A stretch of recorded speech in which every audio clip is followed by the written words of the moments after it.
There's no doubt that every player must give their all during the NBA playoffs in order to offer their teams a chance at capturing the coveted NBA championship because the stakes are higher than ever. Superstars have a significant obligation to shoulder the load in the games that count the most because of this. Unfortunately, they are also human.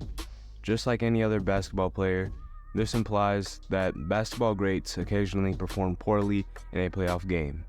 Let's look at some of the worst playoff performances by famous players in NBA history for this episode. Now, first up, we have Shaquille O'Neal.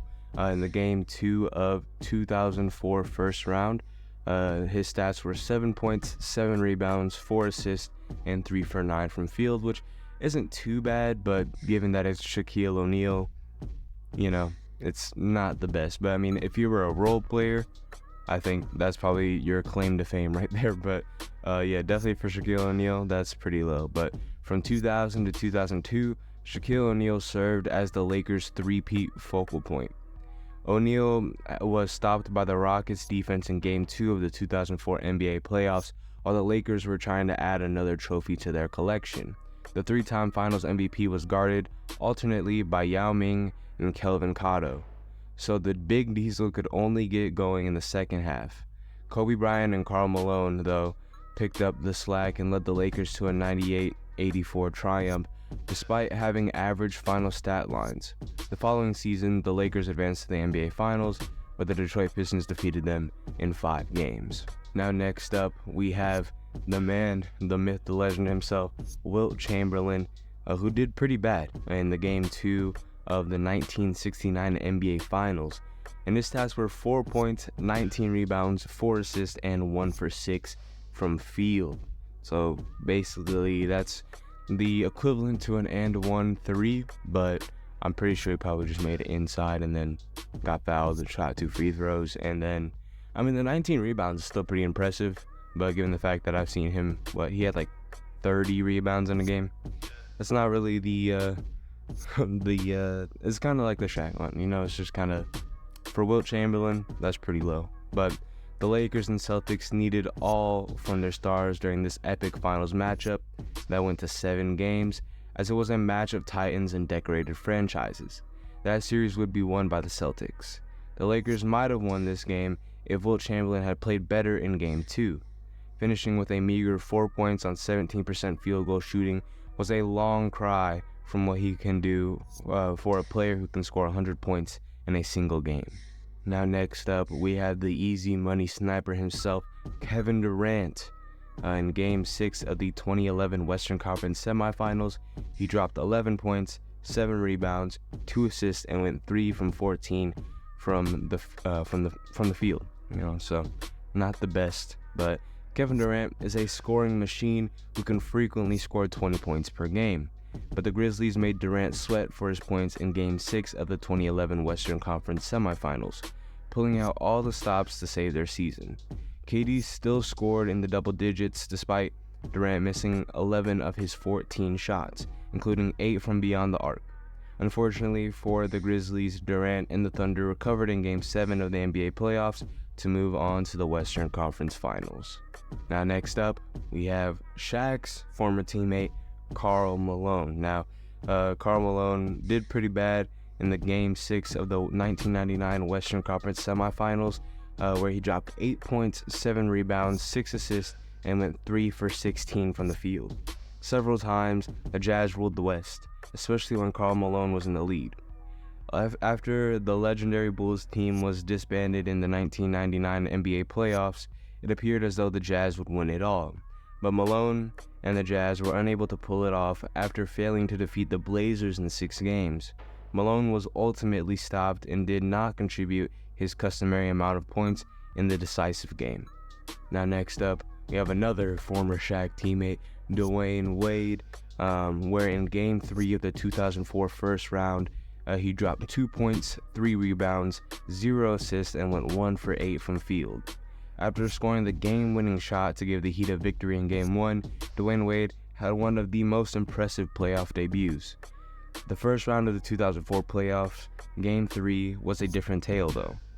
Wade was only able to score at his career playoff low while shooting a pitiful 13% from the field overall, thanks to the Hornets' sense of urgency and concentration on defense.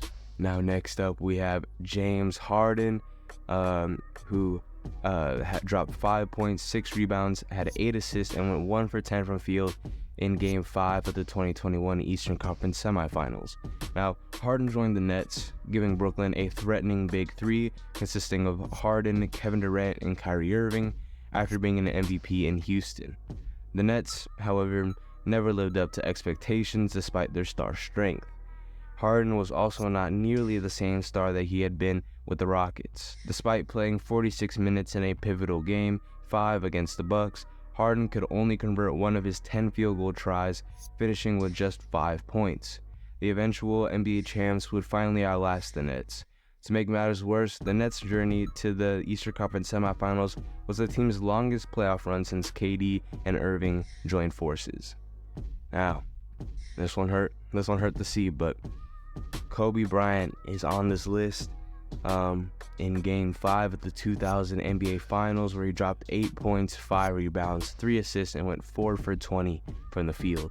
Now, Kobe Bryant was without a doubt one of the best players to score under the bright lights of the NBA playoffs. However, when Bryant made it to his first NBA Finals, it was clearly a different scenario.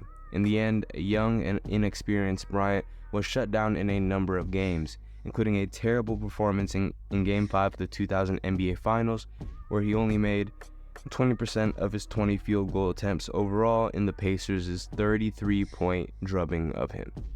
My glorious king, LeBron James. That one hurt to put him on this list.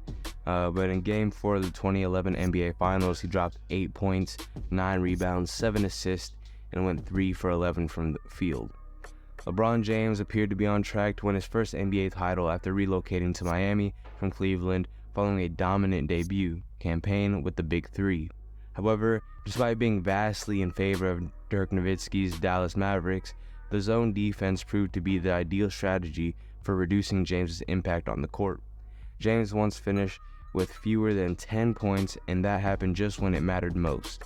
James's first championship victory would have been postponed by the Mavericks' upset victory. Kevin Garnett was on this list when in the Game 5 of the 1998 first-round playoffs, he dropped 7 points, 10 rebounds, 2 assists, and went 1 for 10 from the field.